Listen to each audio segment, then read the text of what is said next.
We're all going to die, right? But what you can change is when. It's too joyful to really sort of contemplate, the darker side of your mortality. But when you've got, and it's so odd me even saying it, when you've got cancer, of course, you start thinking about the wider aspects of life and what is it about, it's probably the more spiritual side of things. My younger brother died at 43 from bowel cancer. He had three young kids. And I was at his bed when he died.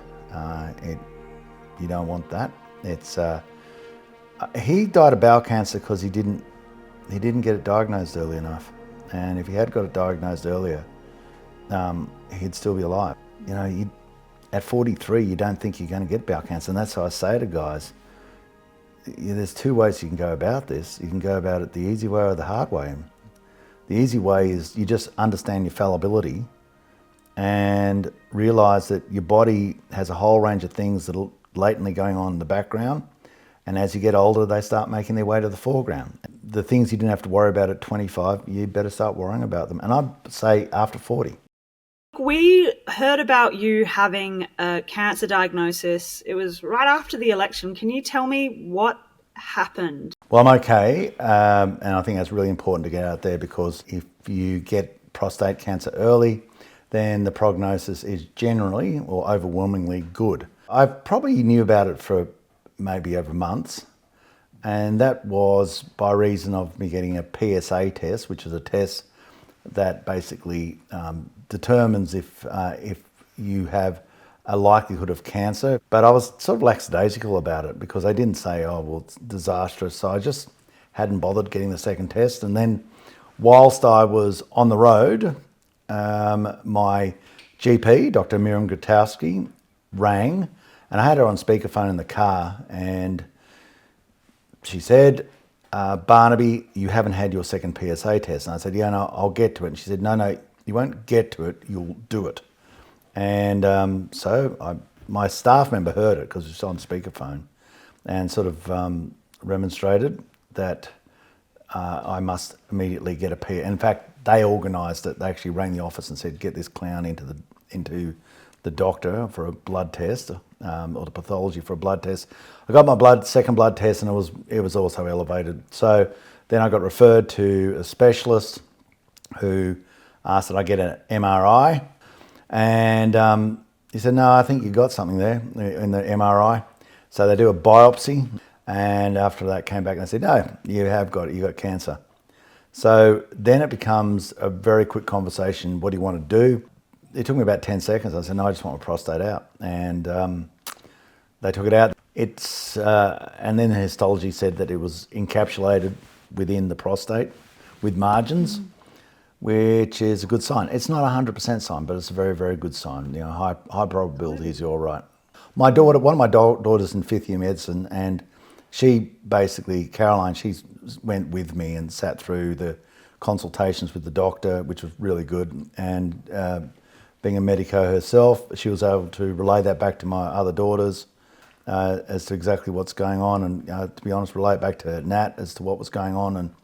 And then her and Vicky sat in the room together, and the doctor sort of conversed with them, which is good because you're not really, what's difficult is trying to convey it to other people. Is that why you also didn't tell too much of this war story, so to speak, ahead of or during the election campaign? Why did you keep it quite quiet? Because I asked the doctor, if the doctor had said to me, the specialist had said to me, listen, mate, it's serious, like really seriously, then I would have just resigned from Parliament because, but I said to him, well, where am I in your, like he's done about 3,000 or 4,000 of these operations. He said, no, I think you should be right. He said, from what I see of the MRI, it looks like nothing out of the ordinary of what I've seen before. I said, I know what I'm looking for if I have concerns, serious concerns. He said, that's another 100% surety. He said, but just from what I heard, said, and he said to me, don't get the operation during the campaign. It's debilitating, and you won't be able to campaign. And I just didn't want to spend the campaign with people asking me questions. I wanted to be able to debate the issues of the election, not the issues of my health.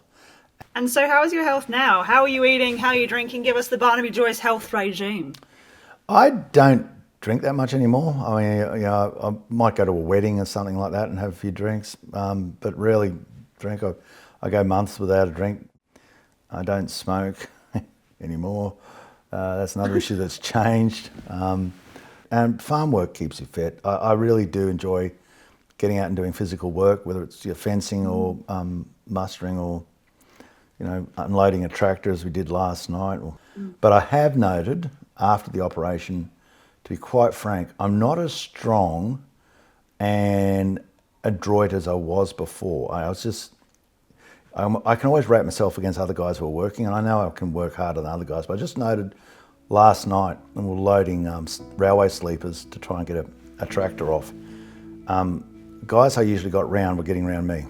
So as you bring this forward, you say to the people in our towns, in our weatherboard 9, you say, no, you deserve to be poor, so that we can feel good. You deserve to have power prices you can't afford.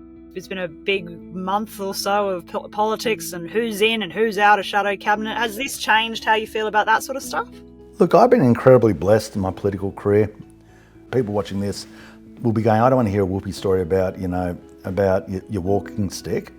You're there to do a job. What part of your job are you doing now? I'm telling you, net zero, with China stooging around our country, with the world as fractious as it is, with power prices and people who are poor hurting like they are, and I really mean that. You know, I'm there to look after the powerless against the powerful, and trying to look after billionaires as they rip people off through intermittent power, and somehow working on this idea that if you question them, you'll somehow blow contempt and I dislike people who try to get one over you by using the guilt card. No, BS. You explain what you're getting, explain why you're doing it, and I want to see transparency on returns and understand who you're hurting. I think that's the job of the Fourth Estate too. I think these people they've got away with far too much for far too long, and nobody's asking them the hard questions.